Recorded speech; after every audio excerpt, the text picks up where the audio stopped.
मयूरभंज जिला बारिपदा सहर में आध्यात्मिक परिवेश सहरर भुगुड़ाकटा स्थित श्रीराम मंदिर में श्रद्धालुंकर प्रबल भिड़ परिलक्षित होइछि।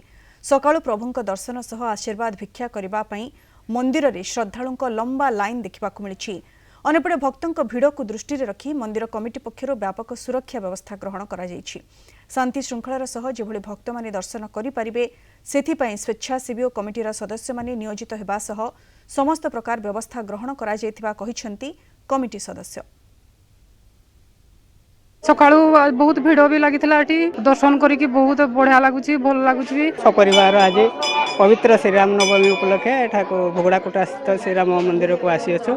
आज हूँ आमर मर्यादा पुरुष श्रीरामचंद्र जन्माभिषेक अवसर रे प्रबल गहली सत्ते आम पूजा भलरे सारिलु। बारिपदा सहर एकमात्र राम मंदिर कहले अत्युक्त हम ना। ये श्रद्धालु मैंने जनसाधारण मैंने उत्साह सहित माने मंदिरटा टिके भितर हेले वर्ष को थे श्रद्धालु मैंने कुआड़ू कुआड़ू आसिक जनसमुद्र ये हो जाए।